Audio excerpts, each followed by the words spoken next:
இன்னைக்கு எங்க ஷூட்டிங் ஸ்பாட்ல வந்து ஒரு பயங்கரமான ஒரு சேசிங் சீன். அதாவது என்னோட ஒய்ஃப் கேரக்டர் வந்து தற்கொலை பண்ணிக்க போறாங்க.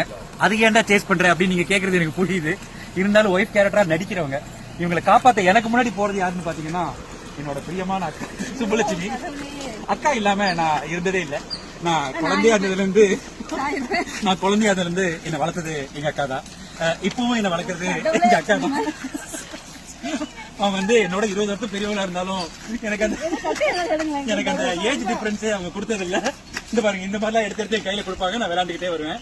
ஸோ அக்கா இல்லாம நான் இல்ல, நான் இல்லாம அக்கா இல்ல.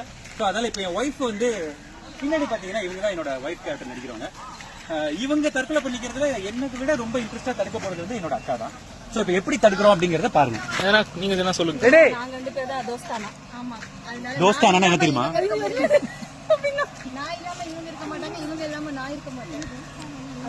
ரெண்டு பேருமே பாப்பா, அதாவது பத்மா பார்வதி அந்த பாப்பா அப்படின்னு சொன்ன. அப்பப்போ நல்லா சாப்பிட்டா பீப்பா ஆயிடுவாங்க. அவ்வளவுதான். இது என்ன பிரமாதம்? இது விட பெசலைட் ஒண்ணு இருக்கு.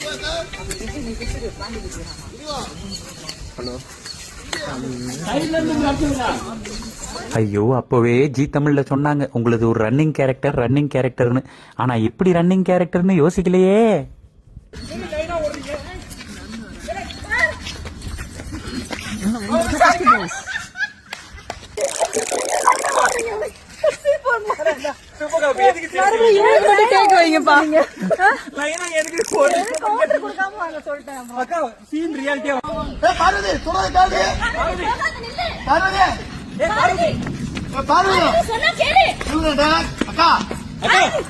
நில்லுக்கா,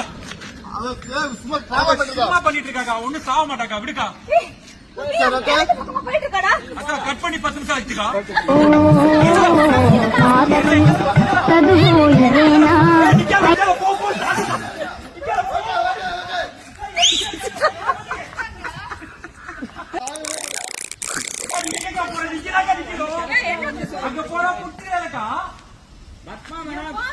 அக்கா மேக்கப் போட்டு ரன் ஓட போறோம்.